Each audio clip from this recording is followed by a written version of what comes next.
అందరికీ నమస్కారం.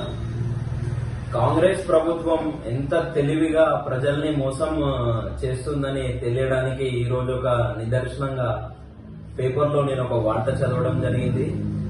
ఇందులో 500కే గ్యాస్ సిలిండర్ అని కాంగ్రెస్ ప్రభుత్వం ఎన్నికల ముందు ప్రజలకు హామీ ఇచ్చి ఓట్లను దండుకుంది. ఈ రోజు కనుక మనం న్యూస్ పేపర్లో చూస్తే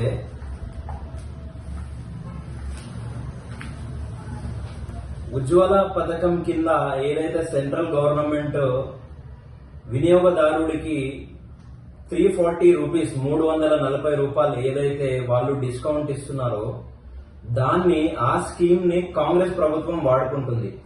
ఎలా అంటే ఉదాహరణకి ఇప్పుడు హైదరాబాద్ లో సిలిండర్ ధర వచ్చేసి 958 రూపాయలు ఉన్నది.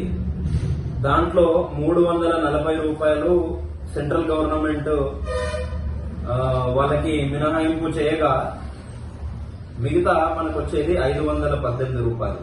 ఈ 618 రూపాయలు.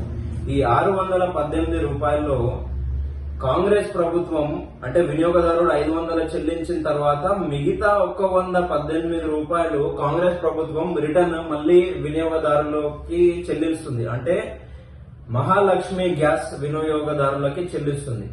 అంటే వీళ్ళు ఎంత తెలివిగా సెంట్రల్ ప్రభుత్వం నుండి వచ్చే ఈ యొక్క స్కీమ్ ని కూడా వాడుకుంటున్నారంటే అసలు ఇతర పార్టీల యొక్క స్కీములు వాడుకోవడంలో కాంగ్రెస్ అసలు చాలా క్లెవర్ పాలసీ పాటిస్తుంది. ఎలక్షన్లకు ముందేమో 500కే సిలిండర్లు ఇస్తాము, అది చేస్తాము, ఇది చేస్తాము అని చెప్పి కేవలం అధికారంలోకి రావడానికి మాత్రమే వాళ్ళు మాటలు చెప్పి ఈ రోజు ఉజ్వల పథకాన్ని దాన్ని వాడుకుంటున్నారు. అంటే 958 రూపాయలున్న సిలిండర్ ని 340 నరేంద్ర మోదీ గారు ఇచ్చే డిస్కౌంట్ పోను, వినియోగదారుడు కట్టే 500 పోను, వీళ్ళు రిటర్న్ ఇచ్చేది కేవలం 118 రూపాయలు మాత్రమే. ఇది కాంగ్రెస్ పార్టీ యొక్క దౌర్భాగ్యపు పాలన. దయచేసి ఓటర్లందరూ కూడా మళ్ళీ ఎన్నికలు రాబోతున్నాయి.